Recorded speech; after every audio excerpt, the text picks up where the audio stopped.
Yo, what is going on, everybody? Welcome back to Jet Set Dreaming. I am Ryan. I am your tour guide through this episode, and I'm thrilled you're back for part 2 of our deep dive into the rigors of flight training. In case you missed part 2, we explored the journey of becoming a pilot, your first rating, private pilot, how that happens, the journey to achieving that rating, from choosing a flight school to the triumphs and challenges of earning your private pilot license. Yeah, that was what we went through in part 1. And now we're back for a numero dos, part 2. Today we're going to be taking up a notch, or perhaps you might say above the clouds. Nah, that one. All right, whatever. With the focus on today, we're going to be focusing on your instrument training.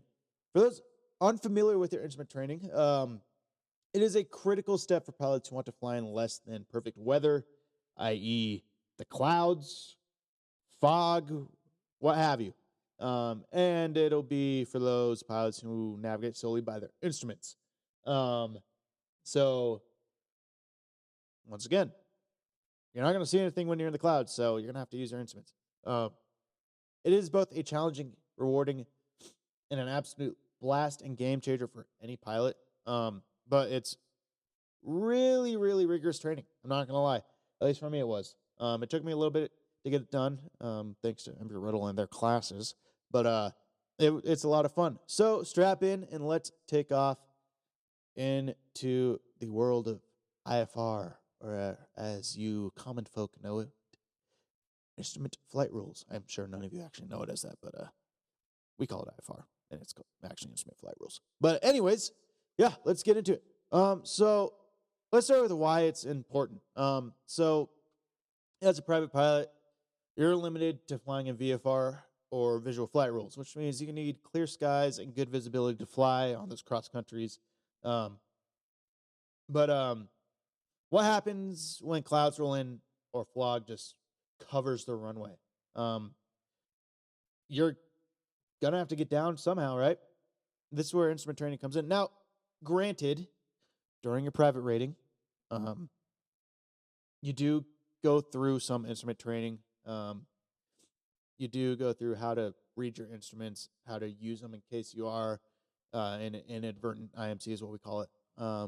You accidentally go into instrument flight rules. You accidentally fly into clouds, and you do train about how do you get out of this situation. But this, like I said, this is where instrument training does come in. Instrument training teaches you how to rely solely on your aircraft's instruments to navigate, communicate, safely operate in the conditions where you can't see outside of the aircraft, where you can't see the ground, where you can't see what's in front of you. This is what instrument training teaches you. And without this training, a lot of pilots are vulnerable to what we call spatial disorientation, which is basically where your senses trick you into thinking you're climbing, descending, turning a different direction than you actually are. So when you're straight and level, when you're actually turning, or when you're turning, you think you're turning when you're actually straight and level, or vice versa. This spatial disorientation has led to a ton of accidents, which is why instrument training isn't really just a skill you learn; it can be life-saving. There are a lot of cases where people get spatial disorientation and they don't use their instruments, or they don't trust their instruments, and they crash. They either get really injured or die. So instrument training teaches you to trust your instruments, quite literally. And if for those of you who want to go to the airlines Part 135 operators, where they always fly above flight level 180, 18,000 feet, basically your instrument rating is non-negotiable because you need that rating to fly above 18,000 feet. It's a gateway to flying the commercial routes, corporate jets, or just becoming more versatile and confident aviator. And I forgot to mention this. Take everything I say for granted. I'm not a certified flight instructor. I'm not a certified ground instructor. I'm currently working on my commercial rating. I do already have my instrument rating and my private rating, and I'm almost done with my commercial rating. So all this is just coming from my experience, coming from my head, from what I've experienced as a student pilot, and a guy who's flown a lot to a lot of different airports, a lot of different places, experienced a lot of different things in the air. But if you feel like it, take everything I say with a grain of salt. You don't have to listen to anything I say. But this is just coming from my experience and what I think will help you future pilots, you current pilots out in the long run. Anyways, yeah. So instant training is non-negotiable if you want to fly for the airlines. Like I said, I'm not an airline pilot by any means, but you do need it to fly above 18,000 feet. So I suggest to get it because it's also a lot of fun to get your instrument rating. It's a lot of fun. Approaches, holds, all that sort of stuff is a lot of fun to learn. But that's why instrument training is really crucial. Um, where was I? Yeah. So that's why it's crucial. Next, we'll go into, I guess, the challenges of instrument training. Um, it's a tough rating to get. I'm not gonna lie. Um, Instrument training is often considered, at least in my opinion, one of the tougher phases of flight training that at least I've been through. And I mean for good reason, because you're learning a whole new skill. Yes, you already know how to fly a plane, but now you have to learn how to fly a plane without seeing the outside of the plane, essentially. Um, so I guess let's get into it. First, there's a big mental load when it comes to instrument training. You're flying without visual references. You're wearing these thing called foggles. They're view limiting devices. You can't see outside. Can't. You can only see inside. That at least that's what they're supposed to do. Some of them aren't great, and you can actually see outside if you look out the window. This corner of your eye, you actually can kind of tell you are. But I don't suggest you do that because cheating is not good when it comes to learning. Don't cheat, kids. It's bad. But you wear this thing called foggles. They're view limiting devices. They're really uncomfortable under your headset. And if you're wearing sunglasses, good luck because that makes them even more uncomfortable. And if it's sunny out and you don't wear sunglasses, then you're blinded by the light, I guess. But like I said, it's a big mental load. You're flying without visual references, which means every move you make just depends on how well you interpret your instruments. And if you're interpreting them accurately. This requires some pretty intense focus and quick decision making. It takes a lot of practice to get good at interpreting your instruments.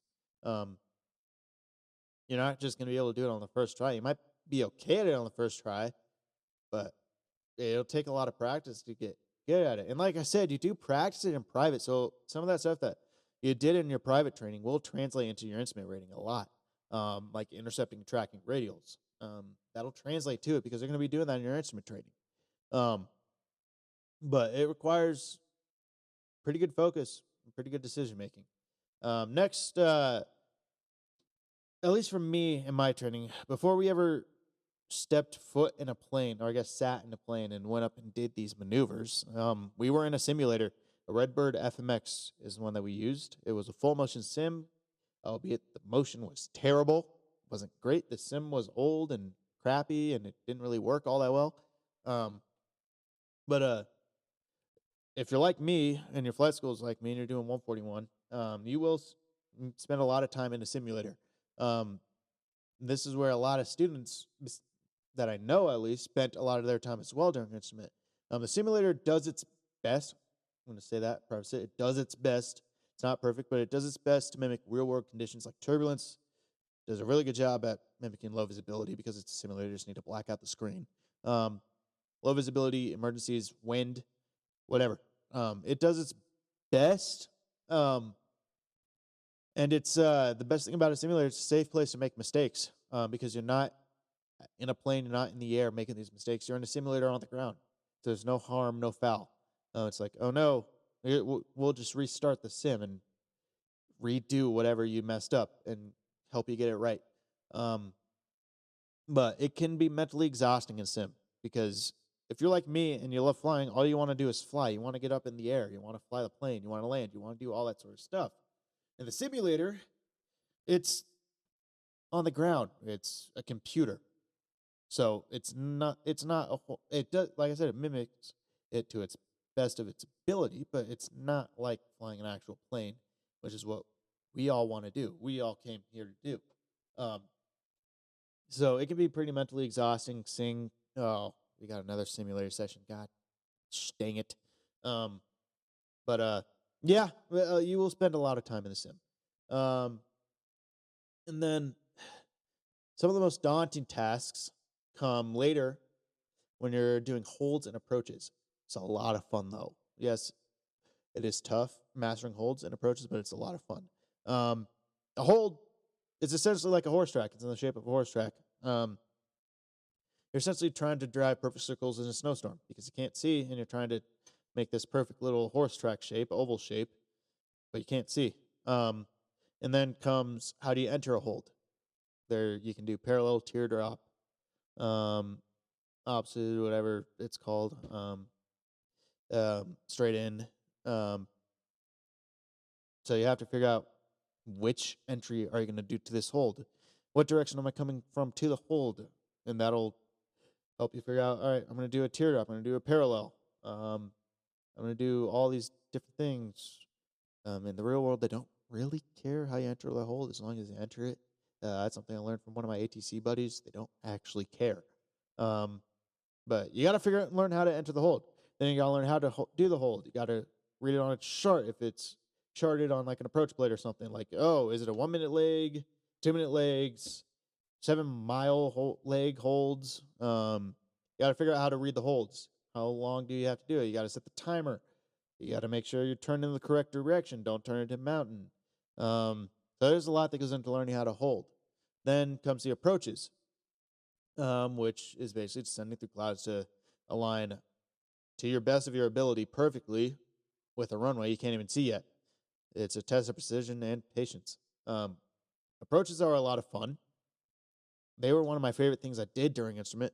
But you got to practice those a lot because there's a lot that goes into an approach, whether it's a VR approach, an ILS approach, an RNAV approach, an LDA, LPV. There's a lot of different approaches, and you got to learn how to do them. And the nice thing is you have approach charts, but you got to learn how to read an approach chart too. Like what each thing means on an approach chart, what the symbol means, what this number means. So you got to learn about that too. It's a lot. Then you got to go up and fly the approach and learn. All right, I need to be at this altitude by this distance from the runway. It's a lot, but it's a lot of fun. Like I said, it's one of my favorite things I did during instrument. And then comes the radio communications. Talking to air traffic control, managing your flight plan, instruments, situational awareness. Communications during instrument training is a step above private, in my opinion, because there's a lot more that goes into it. When you're on your private, and you're doing your cross country, your long cross country, and you get flight following to Carlsbad or something, you'll just say request flight following to this airport, and they'll give you a squawk code. That's what altitude you're at. And then they'll just give you traffic reports. In instrument training, you utilize communications a lot more because you're talking with approach a lot more, requesting approaches. They're telling you, they're vectoring you to the approach, clearing you for the approach. Then you're talking to tower, telling you on the approach and what approach you want to do next. It can feel pretty overwhelming at first, but like any skill, if you practice, it'll help a lot. And then comes the ground portion. Ground knowledge, in my opinion, is far more, I'm not going to say far more important, but it is really important, especially when it comes to instrument training. You got to learn about WAS, GPS, RAME, what the different types of approaches are, then you go into charts. You're not using the VFR sectional chart anymore. You're using IFR high and low charts, en route charts. You're using the chart supplements. You're using terminal procedures, the terps up. And you gotta learn what these things mean that you've never seen before, but you gotta learn how to do them and what they mean. Like if you don't know what they mean, you're gonna fail your check ride. Because yes, like every other rating, you do have a check ride at the end administered by an FAA approved DPE, designated pilot examiner. I'm not gonna lie. When I went up for my instrument check ride, I failed on the first time in the ground portion. Like every other check ride, you have a flight and ground portion with the ground coming first. I failed in the ground portion. I was pretty nervous. So I failed. I crisscrossed, mixed up MDA versus DA. descent altitude, or decision altitude versus minimum descent altitude, which one's for which like type of approach, not precision or precision. And he failed me. Um, uh, I could have quit. I could have stopped the check ride. Granted, I already knew I wasn't going to be able to do the flight portions as I failed the ground, but I could continue and finish the ground to the best of my ability. Discontinue is what I could have done, or continue. I just decided to continue, go through the rest of it. Everything else is great. Everything else is perfect. It's just I mix up those two things.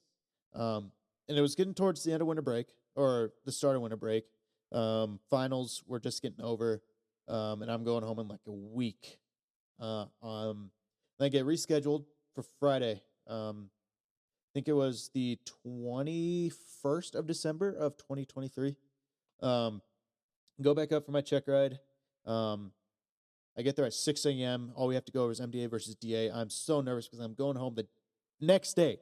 I'm leaving the next day to head back to Portland, to Oregon. And I'm so nervous because not just that I'm going home, but my written test expires at the end of December. So, and I'm going to be gone till January. So I was nervous. I was scared out of my mind. And I think my DPE knew that, which was good. He's my boss, or my boss, at my job as well. He's the president of the flight school where I train. Um, so he realized that. So I get there. He pulls up a Jepson chart. I'm like, I've never seen a Jepson chart in the past 2 years since I took a class my sophomore year of college. It's like, okay, sorry about that. You probably haven't seen one of these. I'm like, nope. So he pulls up a four-flight chart, FAA one. It's like, all right. I think it was like an LPV approach. And he's like, is it MDA or DA? I tell him one thing, then I tell him the other. Then I tell him, oh, it's this. He's like, all right, stop. You're good. We're not saying anymore. We're not digging you into a hole again. I'm like, all right, sweet. So thank you. Glory to God. Thank you for him for doing that. But then we continue. We went on the flight. Definitely could have failed me if he wanted. Luckily, he didn't. It was a pretty rough flight. It wasn't my best instrument flight, but it was rough. Like I said, I was really nervous, and that does play into it, because it's a lot like get there-itis. I'm trying to get it done so I can go home, essentially. That's one of the hazardous attitudes that you learn about in private ratings from then on. Get there-itis is one of them. So I kind of had that, and I was really nervous, and it showed. Luckily, it didn't fail me. I passed. Then I went home, and now I'm on my commercial. But ground knowledge is really important, and we'll get into like some tips for ground knowledge and all that sort of stuff later. But if you study, you will succeed. Um, Studying is a big part. I wish I did more.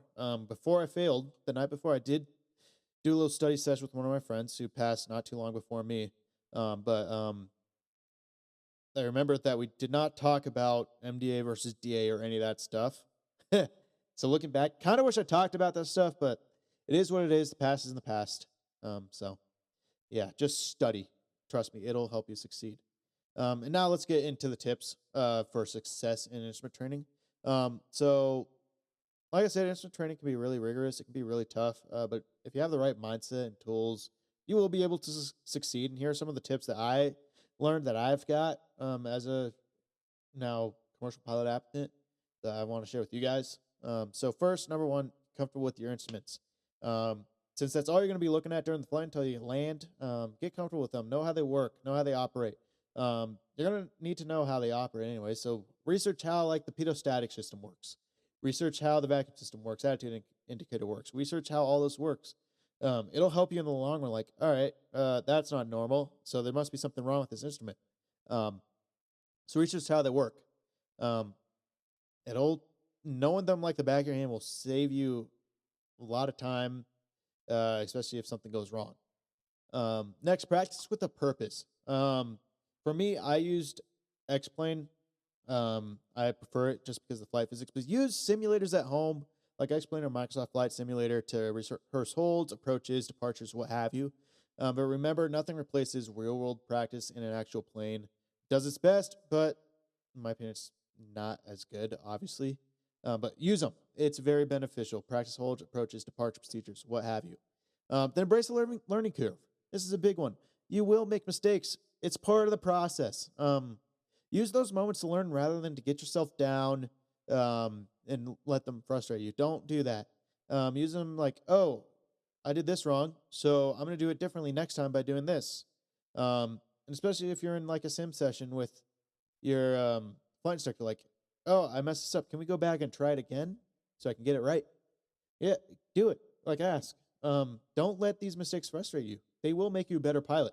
Because once you know that you made a mistake, it'll help you in the long run. Because you know, okay, I'm going to do it correct this time, not do the same thing again. And it'll make you a better pilot. Then a big one, in my opinion, is staying ahead of the aircraft. We're going to get into the flight portion now. Stay ahead of the aircraft. Never be behind the aircraft. What I mean by that is never let the aircraft dictate how you fly. Always anticipate the next step instead of reacting to it. Instrument flying is all about staying proactive. So, especially on approaches, departure procedures, arrivals, whatever, figure out what you're doing next. Especially on approaches, is a big one because you will get a phone number if you do something wrong. But plan out what you're doing on this approach. Like, all right, we're starting at this fix, 9,500. Then we are stepping down to this one, going down, going down. Stay ahead of the aircraft. It'll help you succeed. I promise you. If you stay ahead of the aircraft, you aren't going to get a phone number. You're not going to fail. If you're behind the aircraft and you're letting it dictate how you fly, that's not good airmanship. And two, something will happen probably. Maybe not right then and there, but eventually, if you keep letting it happen, something bad will happen probably. So just stay proactive, stay ahead of the aircraft. And then lastly, communication. Build confidence. Practice ATC communications with, I know there's apps out there. I think one called Plain ATC or something. I use that. Or with friends who are pilots, or if you know anyone who's an air traffic controller, ask them to help you study. Being clear and concise on the radio can go a long way with ATC guys. With ATC, it'll help you be quick. It'll make everything go a lot quicker, a lot easier.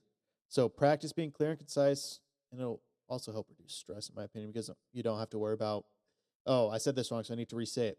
And then above all, trust your training and your instruments. There have been a lot of cases, like I said before, where people don't trust their training or their instruments and get disorientated, spatial disorientation, and they crash. Trust your training, trust your instruments, because you pass this check, right? The DP already thinks you're good enough to fly in instrument meteorological conditions. My DP said, no, this doesn't mean you're the best pilot in the world. You're not the best pilot in the world. No one's the best pilot in the world. But it means you're good enough to fly in these conditions. So trust your training and your instruments. And then go to the day. The clouds, they may obscure your view, but they'll never cloud your knowledge. Trust your studying, trust your knowledge, trust your training, and you will succeed. Never give up. You will succeed. And then last part, the rewards. So why go through all this? Because the rewards are incredible. With an instrument training, you're no longer limited to IFR weather. You can fly through clouds, navigate rainy skies. I mean, you can do that in VFR. I've done that. And take off when others are grounded. There's a whole new level of freedom with instrument training. There's a lot that people, there's a lot that people can't do that you can. It builds confidence. Knowing you can rely on your instruments, even in challenging conditions, transform you into a more skilled and composed pilot, in my opinion. I know it helped me a lot. And then, obviously, the career opportunities. You need your instrument training to be an airline pilot if that's what you want to do. It's a must for advancing to commercial flying. It opens doors to the world of aviation possibilities. Instrument flying just isn't about getting through bad weather. It's about elevating yourself as a pilot, in my opinion. So, yeah. All right. I guess that's a wrap for part 2 of, I guess, a 2-part episode, because I'm not done with commercial pilot training yet, so I'm not going to do another part 3 on commercial pilot. But that'll be the wrap of our series on the rigors of flight training for now. Maybe one day I'll do part 3 and make it commercial pilot. But instrument training is challenging. It's also one of the more rewarding steps in the aviation journey. So if you're working through your instrument training right now or currently done with your instrument training, I'd love to hear your stories, tips. Drop a follow, subscribe, like, drop a comment. Let me know any stories and tips you have. As always, thank you for joining me on Jet Set Dreaming. Don't forget to subscribe, as I said. And share this podcast with anyone dreaming of taking to the skies. Until next time, keep dreaming, keep exploring, keep jet setting. Clear skies, and see you soon.